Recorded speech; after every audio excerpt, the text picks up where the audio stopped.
दोस्तों नमस्कार, मैं हूं आलोक पाठक और आप देख रहे हैं खबर दोस्त। सुप्रीम कोर्ट के फैसले के बाद संभल में योगी सरकार बैकफुट पे आ गई। अब आप बोलेंगे कैसे बैकफुट पे आ गई? दरअसल शाही जामा मस्जिद की तरफ से कल सुप्रीम कोर्ट में एक याचिका दाखिल की गई थी कि वहां पे जो जामा मस्जिद है, वहां नगर पालिका ने वहां पे एक कुआं है जामा मस्जिद के पास। तो नगर पालिका ने बताया था, आदेश दिया था कि ये हरि मंदिर का हिस्सा है और इसलिए इस हरि मंदिर के पास पूजा की जा सकती है। ये नगर पालिका ने आदेश जारी कर दिया था। इसको लेके संभल की जामा मस्जिद कमेटी के लोग सुप्रीम कोर्ट चले गए।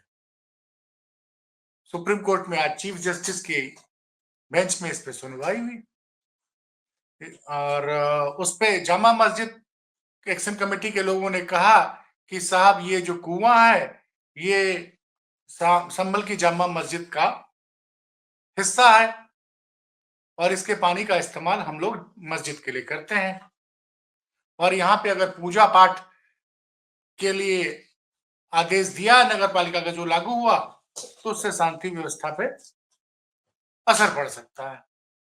वहीं दूसरी तरफ हिंदू पक्ष का कहना था कि ये कुआं जो है वो जामा मस्जिद का हिस्सा नहीं है, उसके अलग का हिस्सा है।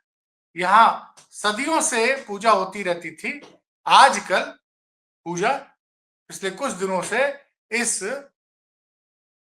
मंदिर पर, हरि मंदिर पे और इस कुएं के आसपास पूजा करने की अनुमति नहीं दी गई थी। पिछले कुछ सालों से ये पूजा बंद थी, इसलिए हमको पूजा की अनुमति दी जाए। तो जस्टिस सुप्रीम कोर्ट के चीफ जस्टिस ने आदेश दिया कि यहाँ पे अभी कोई पूजा पाठ नहीं होगा। नगर पालिका का जो आदेश था कि ये हरि मंदिर है, यहाँ पे लोग पूजा पाठ कर सकते हैं, उस पर रोक लगा दी और यथास्थिति बरकरार करने का आदेश दिया। साथ ही यूपी सरकार को 2 हफ्ते के अंदर स्टेटस रिपोर्ट फाइल करने को बोला, क्योंकि हिंदी पक्ष की दलील थी कि यहाँ पे मंदिर था।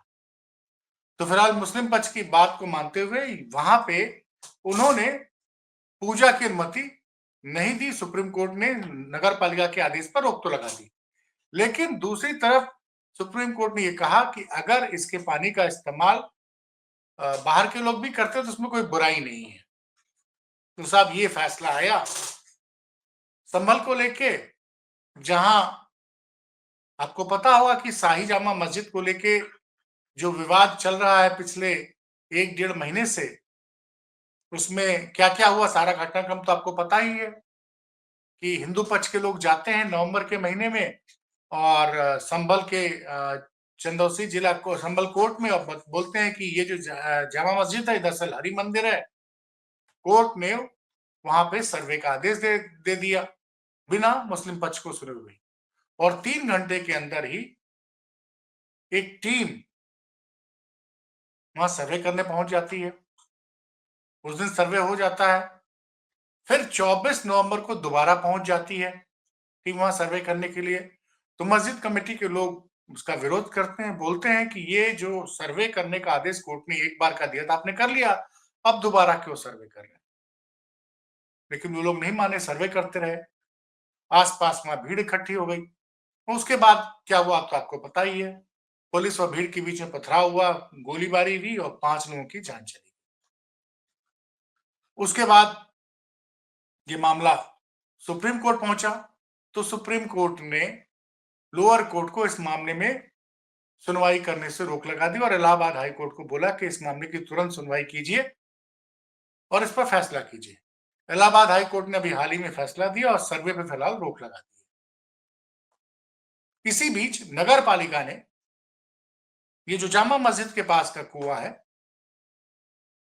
उसको सार्वजनिक कुआं बताते हुए यहां पर पूजा पाठ की अनुमति दे दी थी, जिसके खिलाफ कल ही जो है मतलब 9 तारीख को ही संभल की जामा मस्जिद की कमेटी के लोग सुप्रीम कोर्ट गए और आज इस पे सुप्रीम कोर्ट ने सुनवाई की। सुप्रीम कोर्ट ने ये नहीं बताया, इस मामले पर अभी कोई फैसला नहीं दिया कि कुआं दरअसल किसका है, ना हिंदू पक्ष का है मुसलमान, इस पर कोई फैसला नहीं दिया, बल्कि ये बोला कि अभी फिलहाल यहाँ कोई पूजा पाठ नहीं हो सकता है। और जिला प्रशासन को बोला है कि आप वहां सीसीटीवी लगाइए और यथास्थिति मेंटेन कीजिए। तो एक तरफ संभल के मामले में सुप्रीम कोर्ट बड़ा क्लियर है कि, और हाई कोर्ट ने भी डिस्ट्रिक्ट कोर्ट को किसी भी तरह का सर्वे कराना और इस मामले को सुनने से फिलहाल रोक लगा दी।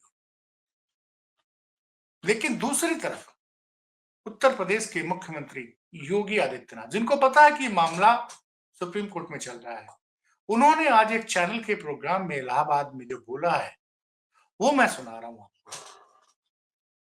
वो दरअसल योगी आदित्यनाथ संभल के मुद्दे पे लगातार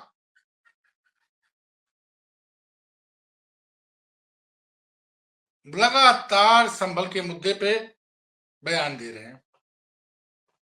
आपको पता होगा संभल की हिंसा के बाद आरएसएस प्रमुख मोहन भागवत ने बयान दिया था कि हर मस्जिद के अंदर मंदिर ढूंढने की परंपरा बंद हो।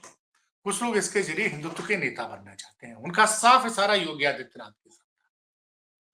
वैसे संभल की घटना के बाद सुप्रीम कोर्ट के नए चीफ जस्टिस संजीव खन्ना ने फिलहाल देश की सभी अदालतों को इस तरह के, निचली अदालतों को इस तरह के मामले मुकदमे लेने से मना किया है जिसमें किसी भी मस्जिद या मंदिर को किसी मस्जिद को पुराना मंदिर बनाने वाली याचिकाएं जो आएंगी उसको आप नहीं ले सकते। इस पे साफ रोक लगा दी है। बोला कि हम वर्षिप एक्ट 1991 की समीक्षा करेंगे, यानी मामला भी कोर्ट में है।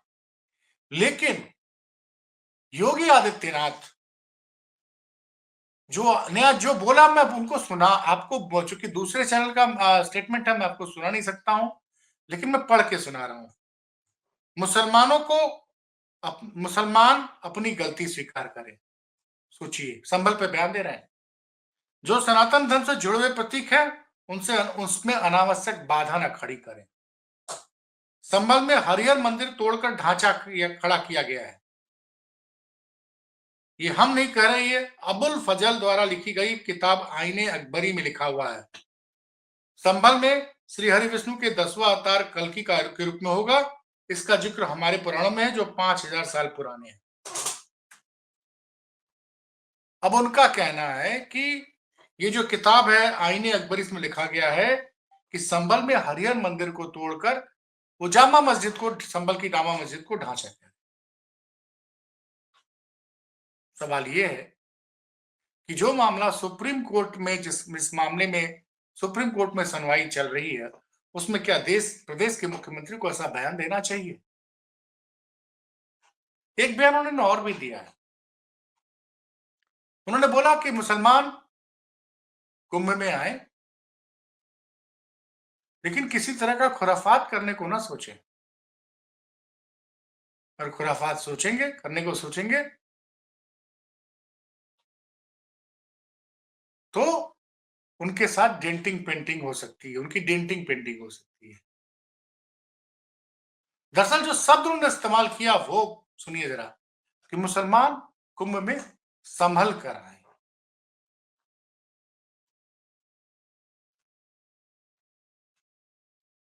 ये योगी आदित्यनाथ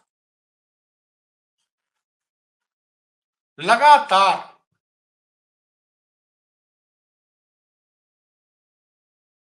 देखिए वो बातें कह रहे हैं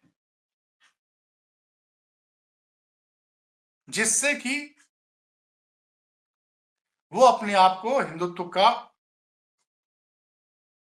हिंदुत्व के सबसे बड़े रक्षक के रूप में अपनी छवि बना सके। अब ये कहना कि संभल, अब जिस किताब का जिक्र कर रहे हैं कि संभल में हरिहर मंदिर तोड़कर ढांचा खड़ा किया गया। अब इस तरह के बयान जब आएंगे, जब कि सुप्रीम कोर्ट ने रोक लगा रखी है इस मामले की, वर्षिप एक्ट 1991 की समीक्षा की बात की है, तो ये कहना कि मुसलमान अपनी गलती स्वीकार कर ले, जो सनातन धर्म के प्रतीक है उनमें अनावश्यक बाधा न खड़ी न करें। मतलब समझ रहे हैं? अब इसका फैसला कौन करेगा कि कौन सा प्रतीक सनातन धर्म का है, कौन सा किस धर्म का है? ये फैसले लेने का अधिकार तो कोर्ट को है ना। जैसे राम मंदिर का ही मामला था। राम मंदिर का मामला लगभग 50 साल तक कोर्ट में रहा। 11 साल तो सुप्रीम कोर्ट में मामला चला। फिर सुप्रीम कोर्ट में जो विवाद की जमीन थी, राम जन्मभूमि बाबरी मस्जिद में जिस भूमि को लेकर विवाद था, वो पूरी जमीन सुप्रीम कोर्ट ने राम जन्मभूमि के लिए को दे दी और ये आदेश कर दिया कि बाबरी मस्जिद को राम जन्मभूमि से कुछ दूरी पर बनाया जाए और उसके लिए राज्य सरकार को बोला कि उसके लिए आप जमीन उपलब्ध कराएं। और ये फैसला उन्होंने तमाम साक्ष्यों और गवाहों के आधार पर किया। तो योगी जी ऐसे क्यों भाषा बोल रहे हैं कि जो सनातन धर्म के प्रतीक हैं उन चीजों में मुसलमान बाधा ना खड़ी करे? तो इन सारे बयानों को देखकर एक चीज लग रहा है कि योगी जी प्रबल हिंदुत्व के मार्ग पे लगातार चल रहे हैं। भले आरएसएस प्रमुख कुछ भी कहें, प्रधानमंत्री कुछ भी कहें, और आज ही सुप्रीम कोर्ट ने जो जामा मस्जिद के पास जो कुआं था उस पे नगर पालिका द्वारा जब पूजा का आदेश दिया गया तो उसको रोका गया है। उसके बाद ये बयान आया है। इसी से आप समझ लीजिए कि योगी आदित्यनाथ की सोच क्या है। खबर कैसी लगी बताइएगा जरूर, और अच्छी लगी तो शेयर कीजिएगा, खराब लगी तो कमेंट जरूर कीजिएगा। ये चैनल आपका है, खबर दस्तक। इसको प्रमोट कीजिए। अच्छा लगता अगर खबरें तो प्रमोट कीजिए, शेयर कीजिए, सब्सक्राइब कीजिए। धन्यवाद।